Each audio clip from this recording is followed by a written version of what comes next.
Pessoal, hoje eu quero bater um papo bastante sério com vocês a respeito aí das inteligências artificiais, tá? Eu recebo muitos comentários aqui no YouTube, também no meu Instagram, por exemplo, falando sobre essa questão das inteligências artificiais, especialmente o fato dessas inteligências roubarem os empregos de programadores e de programadoras e blá blá blá. Eu já estou careca de ouvir falar sobre esse assunto e eu quero colocar nesse vídeo uma reflexão que eu quero que você guarde no coração o que eu for falar aqui, porque eu não tenho nenhum intuito de fazer você ficar estudando programação se não fosse exatamente isso que eu acho, tá? Isso que eu acho realmente que vai acontecer. Eu quero que você calma, fica tranquilo, fica tranquila, escuta o que eu vou falar, porque pode ser que isso sirva para você evoluir na sua carreira ou simplesmente desistir da área e perder uma grande oportunidade. Bacana? Então fica comigo até o final, ouve o que eu vou falar e depois você tira as suas conclusões. Mas logo a seguir a vinheta.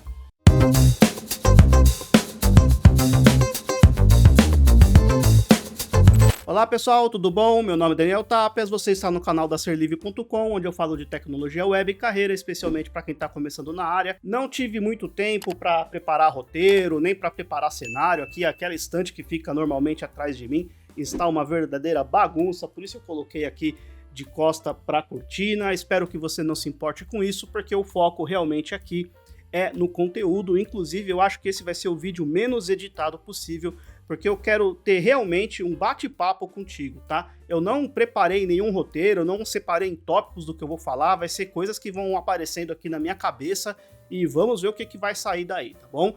Mas vamos lá, inteligência artificial. Pessoal, deixa eu falar uma coisa para vocês. Tá vendo essa barba branca que eu tenho aqui? Isso aqui eu não pinto não, tá? Isso aqui realmente indica que eu já tenho um certo tempo de vida, tá? E eu já vi muita coisa acontecer nesse mercado de desenvolvimento web, né? Eu falei que não ia ter edição, mas provavelmente o editor vai cortar aqui porque eu errei. Mas muito bem. Então, eu já vi bastante coisa acontecer. Para vocês terem uma ideia, no começo dos anos 90, eu tinha uma revista em casa que falava que a invenção do mouse, ou do rato, como a gente diz aqui em Portugal, desse aparelhinho aqui que você provavelmente conhece muito bem, a invenção desse cara iria tornar as pessoas mais burras.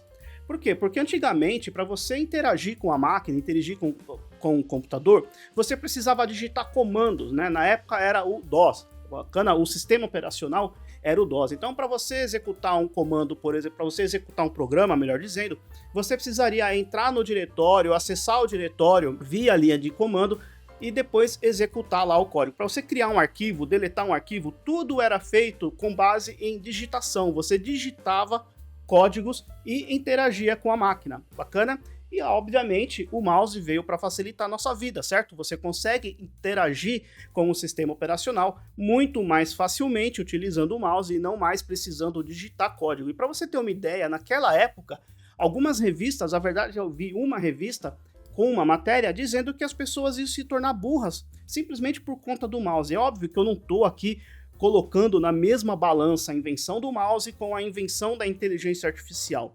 Mas deixa eu te falar uma outra coisa, pessoal. Não sei se você sabe, mas tudo que você programa hoje, no final das contas, vira 0 e 1, certo? Porque o processador, ele só vai entender números binários, ele vai entender 0 e 1. Então tudo que você programa em algum momento da vida vai virar 0 e 1. Inclusive no começo da programação, a gente programava, a gente não, porque eu não participei dessa época, mas eu estudei um pouco a respeito, e as pessoas programavam, digamos assim, com cartões perfurados, tá? Que eram cartõezinhos que tinha furo ou não furo, furo e não furo, e representava 0 e 1.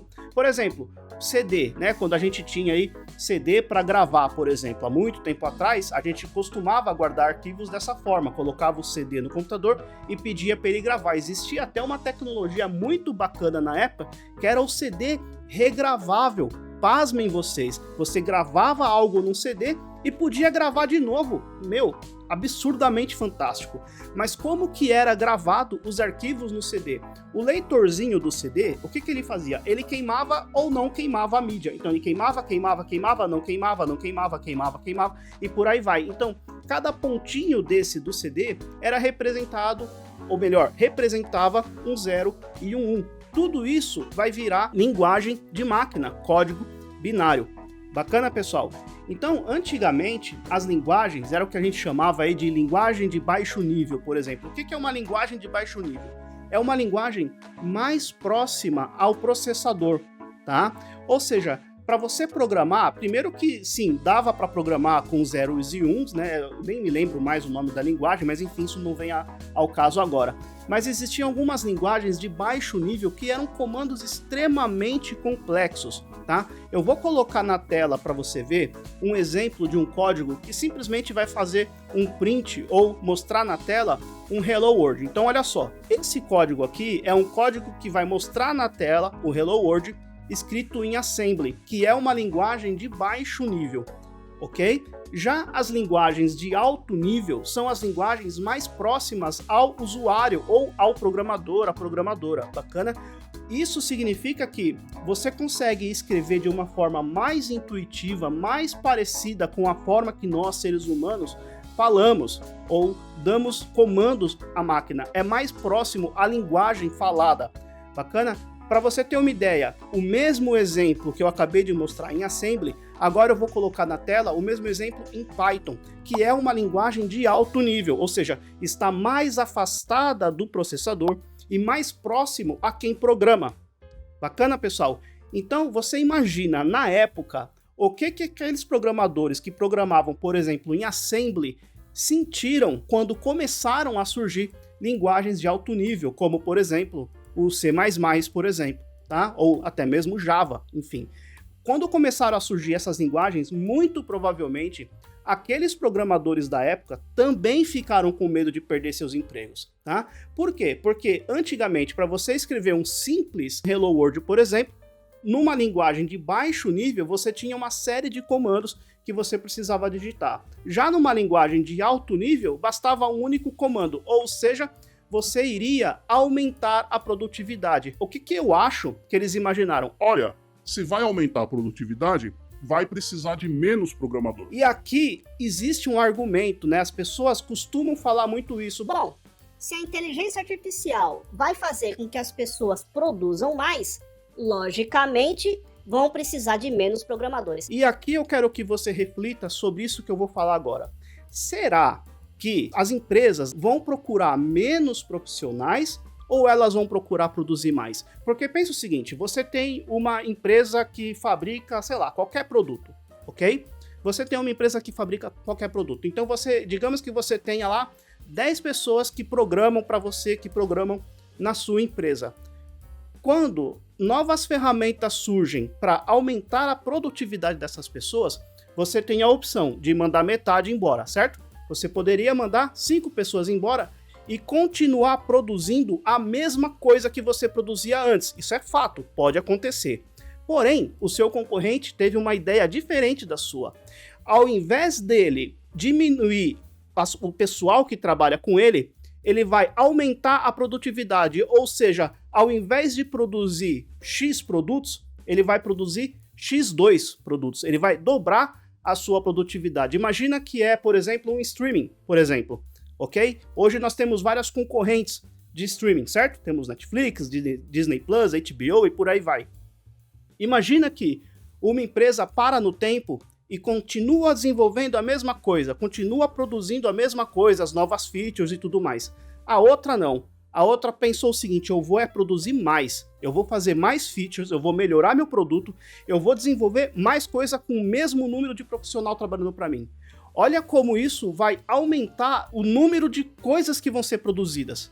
E é aí que está o meu ponto. Eu, sinceramente, não acho que as pessoas ou as empresas vão contratar menos. Eu acho que as empresas vão produzir mais, uma vez que novas tecnologias estão surgindo e sim, vai aumentar a produtividade, ou seja, você vai produzir mais, você não vai produzir menos só porque existe uma inteligência artificial que vai programar ou vai te ajudar. Bacana? Esse é o ponto, pessoal. E outra coisa que eu quero falar é que sim, a tecnologia sempre vem para melhorar a maneira como nós trabalhamos, tá? Agora, você pode até pensar assim, bom, mas a maneira que programava em Assembly, se ela continua programando em Assembly, talvez sim, existam menos empresas querendo contratar nessa linguagem. Pode até ser verdade, tá? Pode até ser que se a pessoa parar no tempo e continuar fazendo exatamente a mesma coisa que fazia um ano atrás, por exemplo, essa pessoa vai ter mais dificuldade de entrar no mercado ou de continuar no mercado. Mas a pessoa que evoluiu junto desde lá do COBOL, por exemplo, se a pessoa evoluiu, aprendeu novas habilidades, aprendeu novas linguagens, pode ser que essa pessoa ainda esteja no mercado, né? Eu sei que ainda tem empresas que contratam para trabalhar com COBOL, especialmente código muito antigo, código legado, banco, enfim, etc, tá? Eu sei disso, ainda existe pessoas que trabalham com essas linguagens, mas você há de convir que se a pessoa conseguiu evoluir junto com a tecnologia, é muito mais fácil dessa pessoa conseguir algum emprego ou conseguir se manter no mercado de trabalho. A mesma coisa vai acontecer com inteligência artificial. Se você acha que o seu emprego vai ser exatamente igual hoje e daqui 2 ou 3 anos, na minha opinião, você está enganado, você está enganada. É óbvio que evoluções vão acontecer, você precisa se adaptar, você precisa se adequar para sim sempre continuar relevante no mercado de trabalho. Bacana, pessoal? Espero que esse vídeo tenha colocado uma sementinha no seu coração para você não desistir da área de tecnologia, porque eu acho que essa área ainda é uma área muito promissora para o futuro, tá bom? Ao contrário aí do que algumas pessoas podem achar, pode achar que agora acabou para programador, acabou a programação, não existe mais, o robô vai programar pra gente. Eu não acho que é tão apocalíptico assim, mas sim, você deve se adaptar, ficar atento, ficar atenta, pode ser que eu esteja completamente errado e realmente o fim do mundo está próximo, mas na minha sincera opinião, hoje, com o que eu estou vendo, eu não acho que isso vai acontecer, pelo menos não nos próximos anos. Bacana, pessoal? Espero ter te acalmado e fica com Deus. Nos vemos no próximo vídeo. Forte abraço. Até lá!